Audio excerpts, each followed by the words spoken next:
Ladies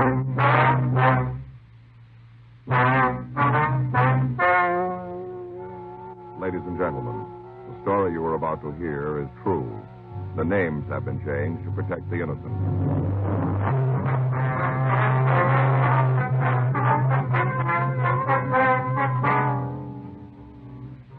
You're a detective sergeant. You're assigned the Bunko fugitive detail. A man tells you he's been taken for a large sum of money. He thinks it was a swindle. Your job, run it down. The documented drama of an actual crime. For the next 30 minutes, in cooperation with the Los Angeles Police Department, you will travel step by step on the side of the law through an actual case transcribed from official police files. From beginning to end, from crime to punishment, Dragnet is the story of your police force in action.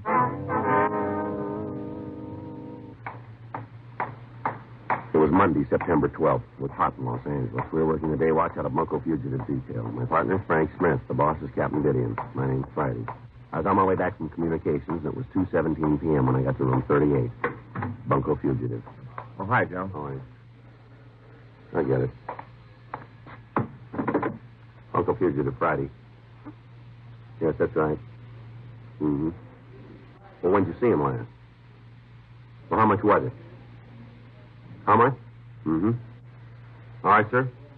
We'll be here. Well, right away if I were you. All right, fine. Fellow's coming in to talk to us. Yeah? Says he gave a friend of his $40,000. Oh. Kind of broke up their friendship. What do you mean? The guy skipped out.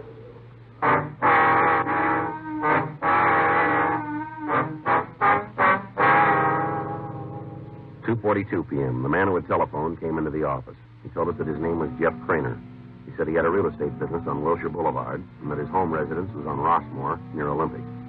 He also said that on the previous Tuesday he had given $40,000 to a man who called himself Philip Bonham. You know where this fellow Bonham lives, Mr. Craner? I know where he used to live. Where's that? Our apartment out in Westwood, real fancy, beams, ceilings, lots of glass, swimming pool, the whole works. He's not there anymore, huh? The manager of the building says he moved last Tuesday, the day I gave Phil the money. Who's they? Phil and his brother had the place together. Mm-hmm. What's the brother's name? Steve. Does the manager have any idea where they went? Well, claims they didn't leave any forwarding address, just shoved off. How long have you known the Bonhams, Mr. Craner? 6 or 8 weeks. How'd you happen to meet up? Through a friend, a mutual friend. What would you tell us about it? Well, it's not going to come out, is it? Newspapers, anything like that? What do you mean? Well, you see, I'm married. Yeah. Now, we haven't been getting along so well for the last year or so, but I'm still married. Mm-hmm. The way I met up with the Bonhams, you see, it was through a girl. Yeah. What was her name?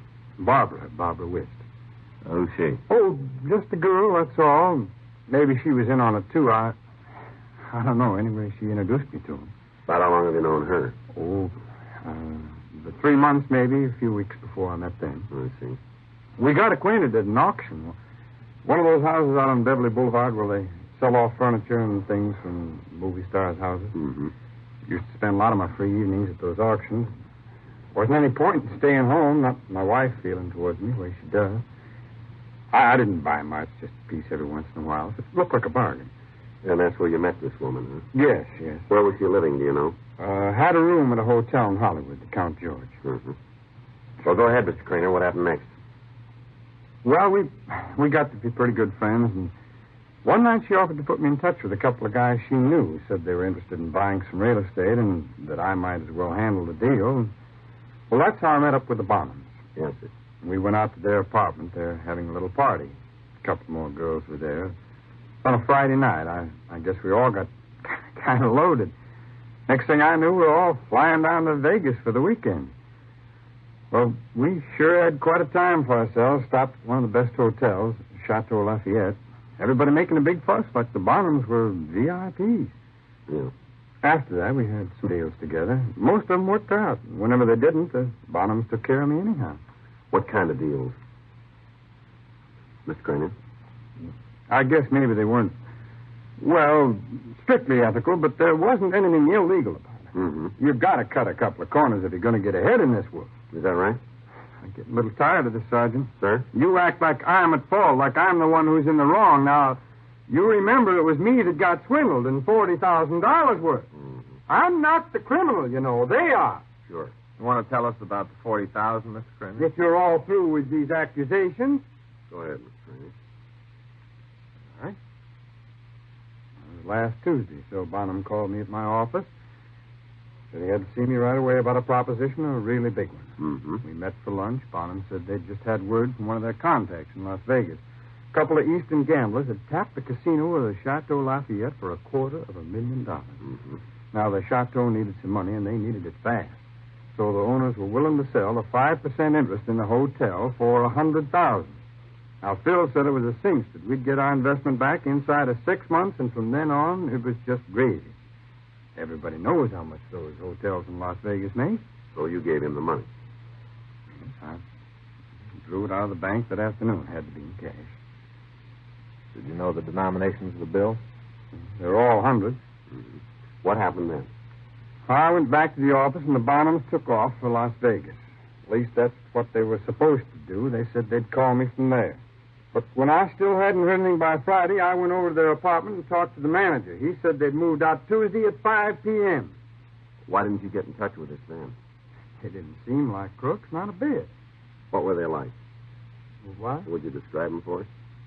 Well, Philip's the oldest. He's about 45. Mm-hmm. Light hair, complexion, How big is he? tall, about 6 foot man. Thin, sort of rangy. Mm-hmm. What about his brother? Well, Steve's maybe 3 or 4 years younger. A little shorter, not much though. A little heavier. What color is his hair? Reddish.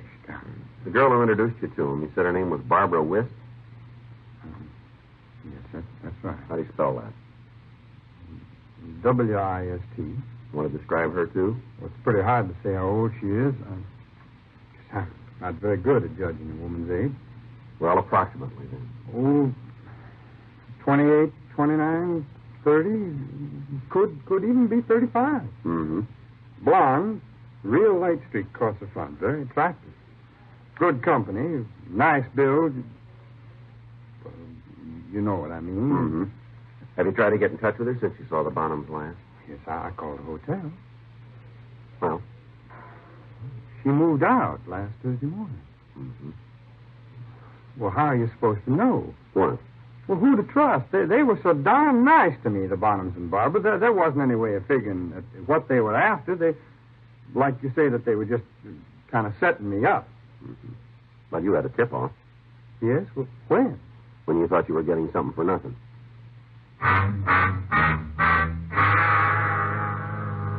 3:08 p.m. We ran the names Philip and Steve Bonham and Barbara Wist through R&I. They had nothing on them. We went back to the office and showed the victim mug shots of known confidence men. He was unable to identify any of the photographs. 3:32 p.m. We showed him mugs of confidence women. No, not on that page, Sergeant. Uh-huh. Sergeant? My wife won't find out about all this, will she? Not from us. We hadn't been getting along for quite a while, but, well, you know, she just wouldn't understand. Mm-hmm. Funny, aren't they? How's that? Women, even if they won't have anything to do with you themselves, they just don't want another day moving in. Want to go on to the next page? Oh, yeah, sure.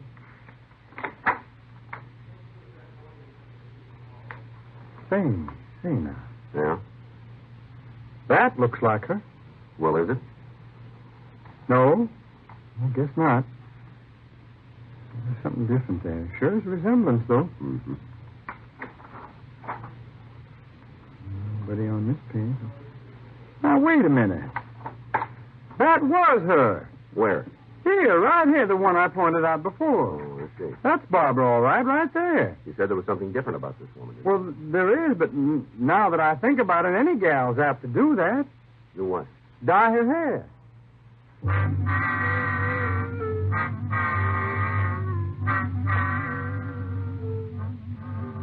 The victim was positive in his identification of the photograph. Frank and I pulled the woman's package. Her true name was Mabel Salton, WFA, 36 years old, 5 feet 4, weight 117 pounds, blue eyes, brunette hair. Her record showed 2 convictions for grand theft and an arrest for suspicion of theft the previous June. 4:15 p.m. We talked to Johnny DeBetta, the officer who had made the June arrest. Yeah, that's right, Joe. Van and I pulled her in. We couldn't make it stick, though. Why not? Well, the victim gave us an ident, but we didn't have enough to hold her on. All she did was introduce the mark to a couple of con men they did the taking. Mm-hmm. We couldn't prove that she was in on it. The sucker hadn't given her the money. Yeah. Wouldn't cop out either. She's a looker, not a talker. I'd rather tackle a guy any time than a dame like that. Once he decides to keep her mouth shut, you can't get it open with a pair of pliers. What about the guys he was working with? A couple of brothers. Don't remember the names they used offhand. It's in the file, so. Got any leads to him? Description, M.O. We put out a local and APB. We couldn't turn them up, though. They must have skipped town. I see. They had her tailed for a while, see if she'd lead us to him. Yeah. Nowhere. That's where we ended up. They back in L.A.? They were last week. Make another pigeon? Yeah. And I hope you have better luck than we did. Yeah, we're going to need it. If they've moved on, they won't be very easy to catch up with. Oh? They got a lot of traveling money. Oh, yeah? 40,000.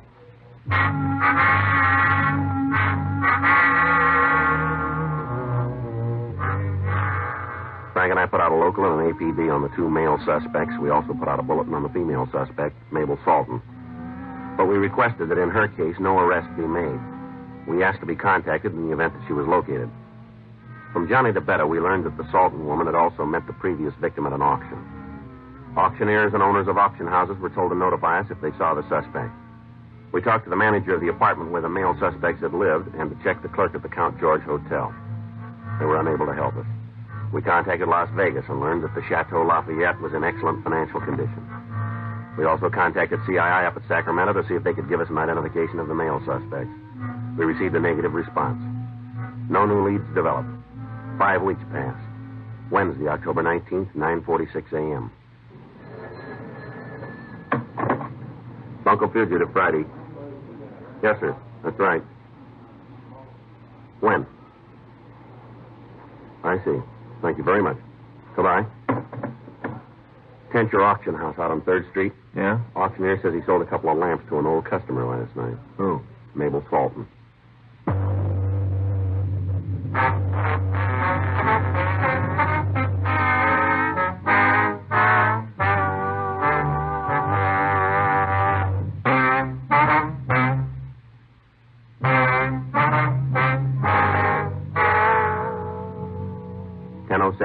Frank and I drove out to the Tencher Auction Gallery on West 3rd.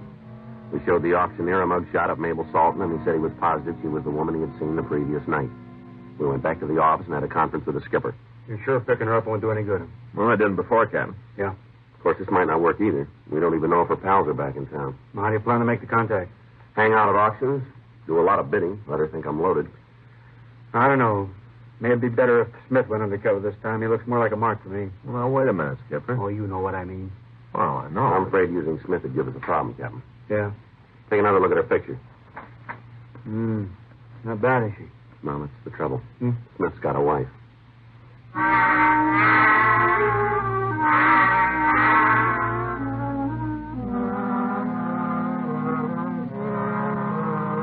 Arrangements were made for me to assume the name of Joe Fawcett. I took a room at a hotel in Hollywood and established myself as a businessman recently arrived from Chicago. Auction houses were told that I would be bidding on various items, and if my bid was accepted, the item was to be re-auctioned at some future date, and any loss incurred would be made good. During the next week, I attended 4 auctions. The woman suspect, Mabel Salton, was present at 2 of them. Thursday, October 27th, 9:42 p.m., I attended the 5th auction. It was at the Tencher Galleries. I managed to get a seat next to the suspect. I have $45. I have $25. Who'll make it 30? Who'll make it 30? Well, ladies and gentlemen, here like this costs over $100 in any retail store. 25. Who'll give 30? 30. Don't forget, ladies and gentlemen, this mirror belongs to one of America's most glamorous actresses, Miss Nora Westlake. You've all seen her dozens of times on the screen. Here's your chance to buy one of her personal possessions.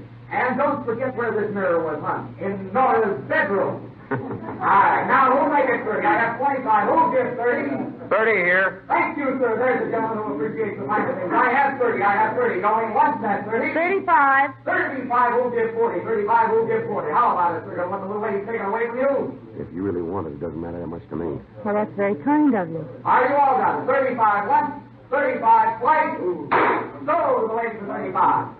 And now, ladies and gentlemen, our next item is a very unusual piece. It was designed as Thanks for letting my bid stand. That's all right. Forget it. If there's any way I can pay you back, maybe you'd let me buy you a drink after the auction. No, that isn't necessary. I didn't really want that mirror anyway. I'd like to.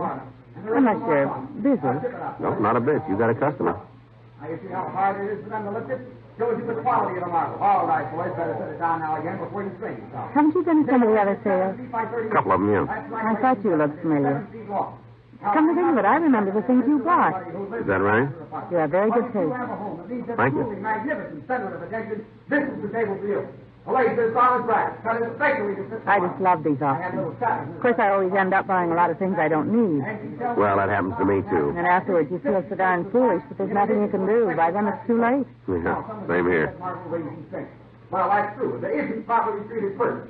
But this table will never show a stain no matter what you Yes, want. we have something in common, don't we, Mr. I'm quoting Fawcett. Joe Fawcett. I'm Mona Eastman. How do you do?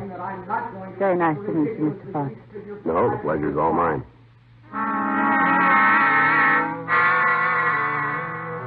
11:16 p.m. We left the auction and drove over to the suspect's apartment. It was on the second floor of a two-story building just off Olympic Boulevard. Bar's right over there, Joe. You'll take charge while I get out of my coat. You bet.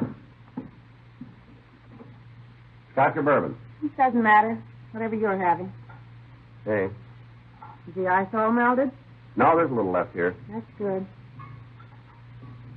I'm really awfully glad you could drop by. So am I. Here's your drink. Oh, thanks. Well, cheers. Cheers.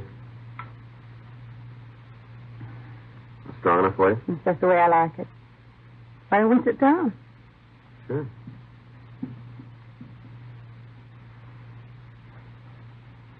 Where's your home, Joe? Well, I really don't have one yet. Oh? I got a hotel room over in Hollywood. I've been staying there for the last few days. What about all these things you've been buying? The auction? Oh, they're all for my new place. It hasn't come out of escrow yet. I see. It's out in Bel Air. Wish they'd hurry up and let me move in. For all I know, I may be getting too much stuff.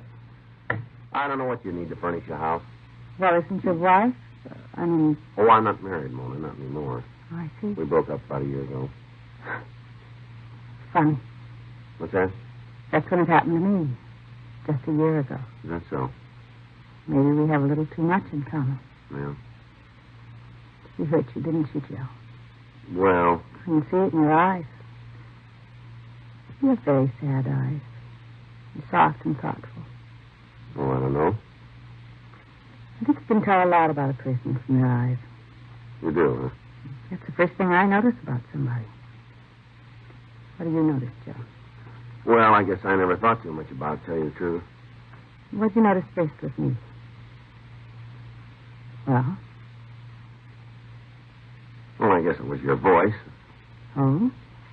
You know, when you were bidding. I think that's what I noticed first. I don't know whether that's a compliment or not. Well, you have a very pleasant voice, Mona. Very pleasant. George didn't think so. Who? My husband. Oh. He said I whined and nagged and made life miserable for him. Why'd you split up? Just didn't work out. You think I'll ever try it again? Oh, I don't know. It's pretty hard to say. Yeah, I feel the same way. Well, just lots of people make mistakes. Yeah, sure. You need a freshener? No, I have plenty here. Fix you up? Yes, please. You don't drink very much, do you? No, I just don't feel like it tonight. Oh. Is it the company? No, of course not. I'm sorry if I, sort of forced you into taking me home. Why, don't be silly. I just felt it. Well, you didn't look very happy, and I thought maybe we both needed to be with someone else for a change. Sure. Yeah. Thanks. What line are you in, Joe? What's that? What's your business? Well, nothing right now. I guess you might say I'm unemployed. Huh? I had a company of my own back in Chicago. Textile manufacturing. I sold it when we split up. What are you going to do now? Oh, I'm sort of looking around. I got a little cash enough to get by on. Oh? If the right thing turns up, I guess I might go into it. I suppose it's hard to tell what to put your money into nowadays. Yeah, well, there's no hurry. You know, that reminds me. Hmm? If you really do want to get into something good, Yeah? I know a couple of businessmen. Oh, they're not close friends or anything like that, but they have some excellent contacts. Is that so? I'm sure they could put you into something that would give you a nice return on your investment. Well, this wouldn't do any harm to talk to them, would it? I'm afraid you can't right now. Why not? They're out of town. Too bad, isn't it? Yeah, sure is.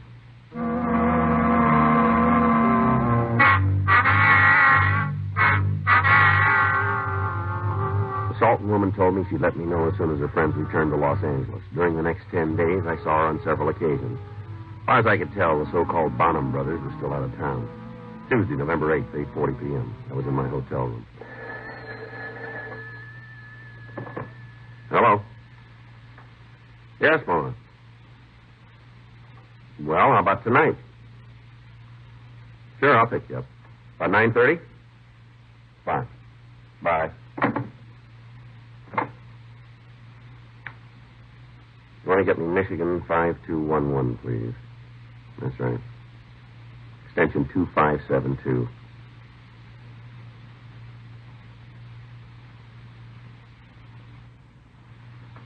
That's right. Extension 2572. Smith there? This is Joe. Yeah, I just heard from her. Better get hold of the vet and have him stand by. Tonight. Says they just blew into town. Over the phone, the Salton woman had told me her two business acquaintances had returned to Los Angeles. I was to meet them that night. Frank and Johnny DeBetta made arrangements to tail my car. 9:28 p.m. I picked up the female suspect. She told me her friends had rooms in the St. Clair Hotel over on Figueroa. We drove over there. It was 9:42 when we arrived. We went up to room 417. She introduced me to two men who matched the description of the male suspects we were looking for.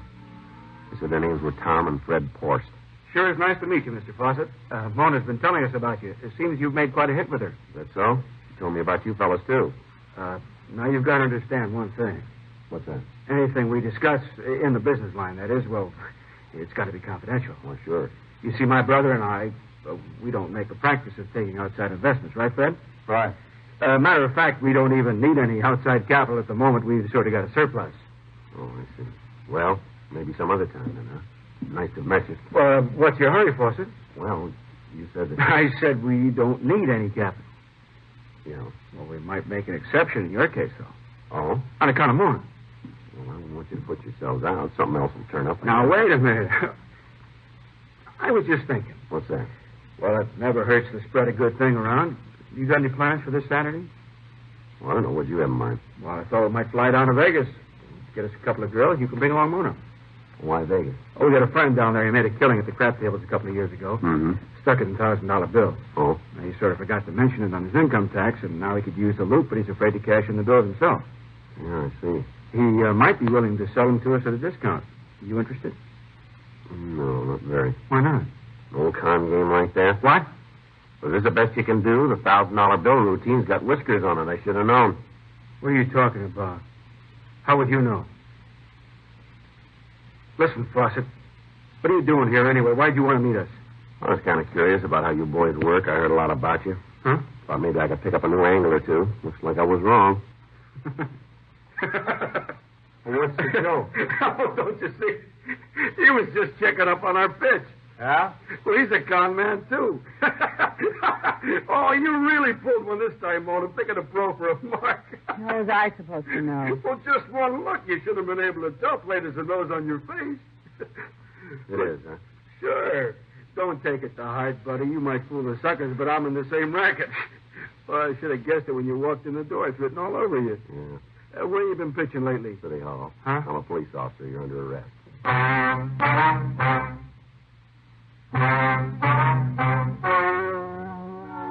The story you've just heard is true. The names were changed to protect the innocent. On February 2nd, trial was held in Department 98, Superior Court of the State of California, in and for the County of Los Angeles. In a moment, the results of that trial.